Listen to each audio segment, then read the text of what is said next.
वंदे मातरम सभी को। मैं गोविंद मालविया आज़ाद आरपीएससी एकेडमी की ओर से आपका स्वागत करता हूं।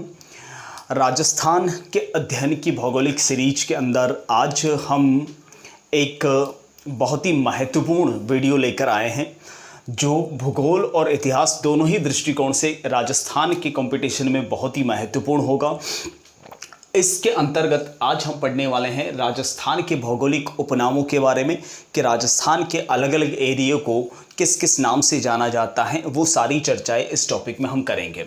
वीडियो शुरू करने से पहले एक छोटी सी मेरी रिक्वेस्ट है, और हमेशा की तरह आप लोग अगर ये वीडियो आपको पसंद आता है तो डेफिनेटली इसे लाइक करें, और कुछ चीज़ समझ में ना आए तो कमेंट ज़रूर करें, और साथ ही साथ अगर आप पहली बार इस चैनल पे हैं तो सब्सक्राइब ज़रूर करें।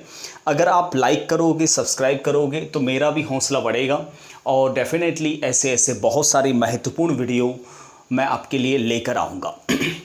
तो चलिए शुरू कर लेते हैं।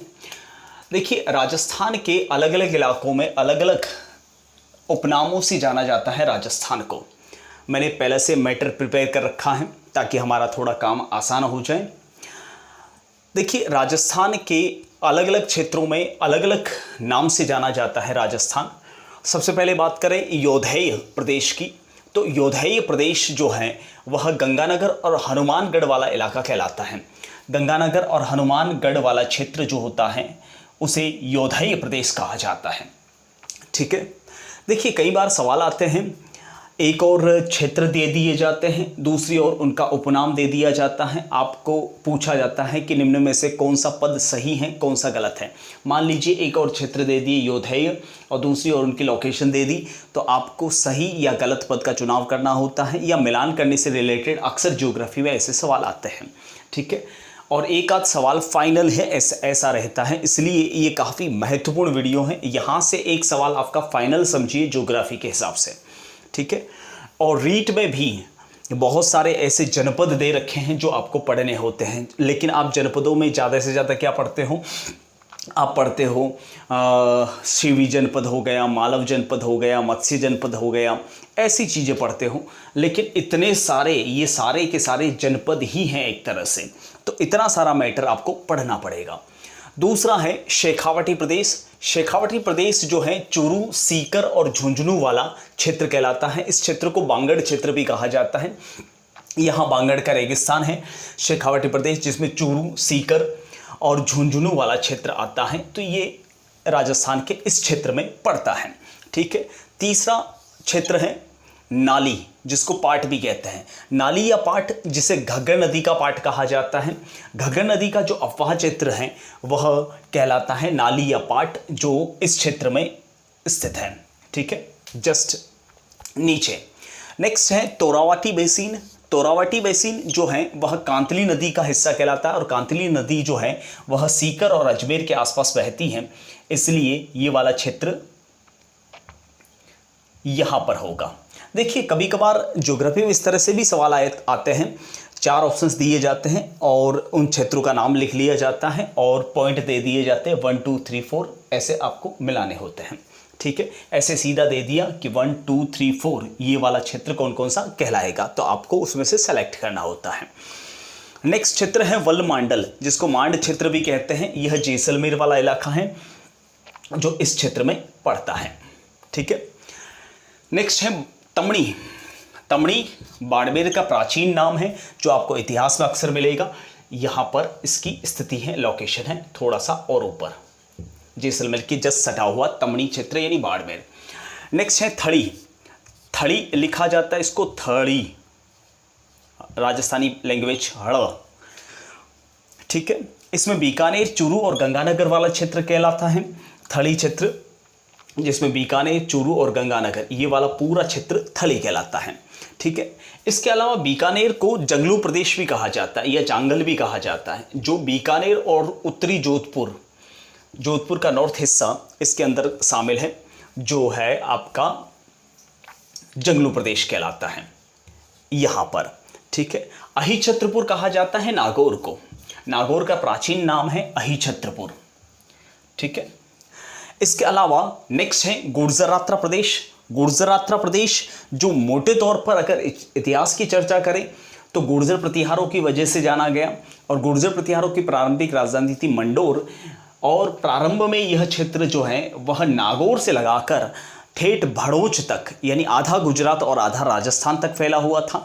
लेकिन धीरे धीरे गुर्जरात्रा प्रदेश सिमटकर सिर्फ जोधपुर के मंडोर के आसपास तक रह गया सीमित।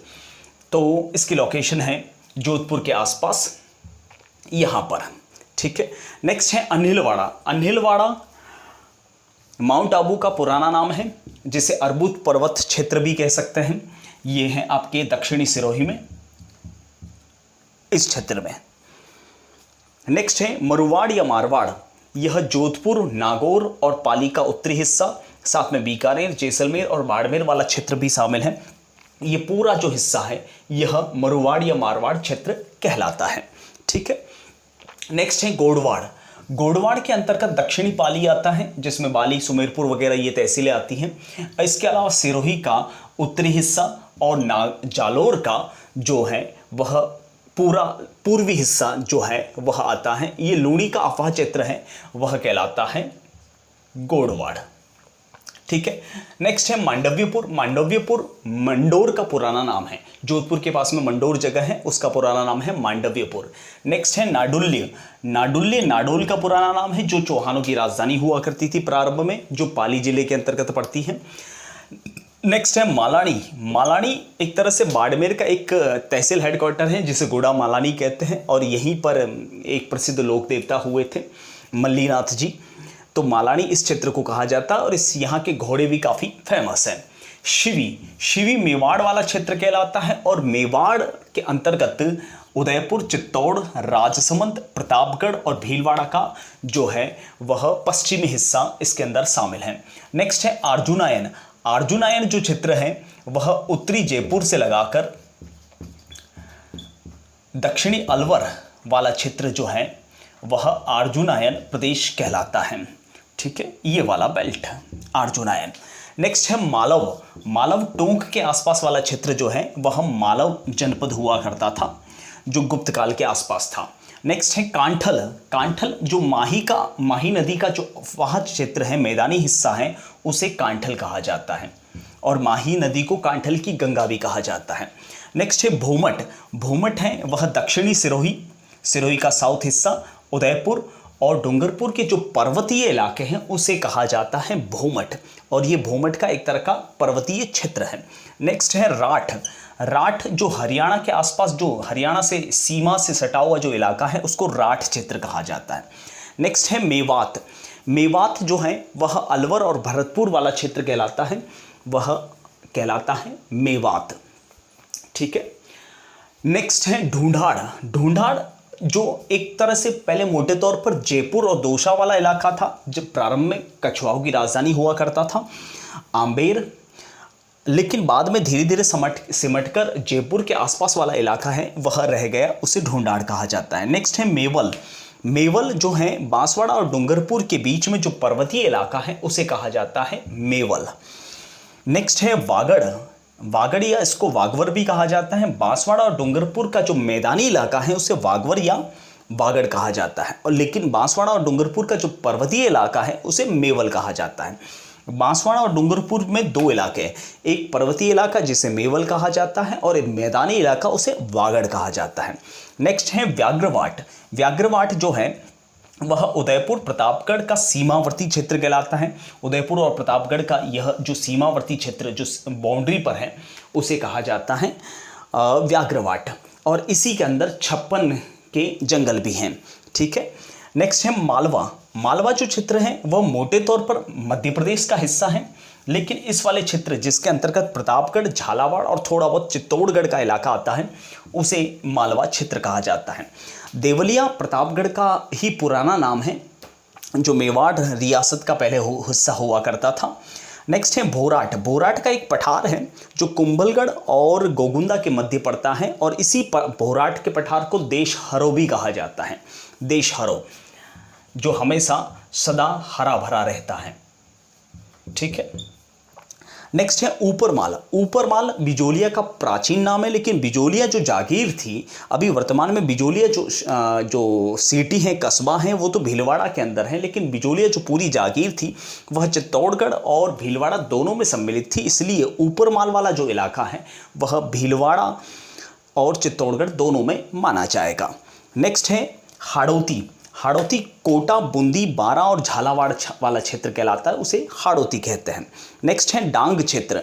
डांग क्षेत्र जहां चंबल नदी का अंतिम जो हिस्सा है, जिसमें धौलपुर और करौली वाला हिस्सा जो है उसे डांग क्षेत्र कहा जाता है। तो ये थे राजस्थान के कुछ भौगोलिक उपनाम, और इन भौगोलिक उपनामों में आपको निश्चित तौर पर एक सवाल आपके एग्जामिनेशन हॉल में ज़रूर मिलेगा, और मुझे पूरा यकीन है कि ये जो मैटर आपके सामने पड़ा है वह आपका 1 नंबर कंपटीशन एग्जाम में हमेशा के लिए लॉक ज़रूर करवाएगा। तो एक बार अगर आप चाहें तो इसका स्क्रीनशॉट ले सकते हैं, और आपके लिए यह वीडियो या फिर ये बोर्ड काफ़ी महत्वपूर्ण है। बस इसी विचार के साथ आपसे विदा लेना चाहूँगा। तब तक के लिए आपसे नमस्कार, जय हिंद, वंदे मातरम।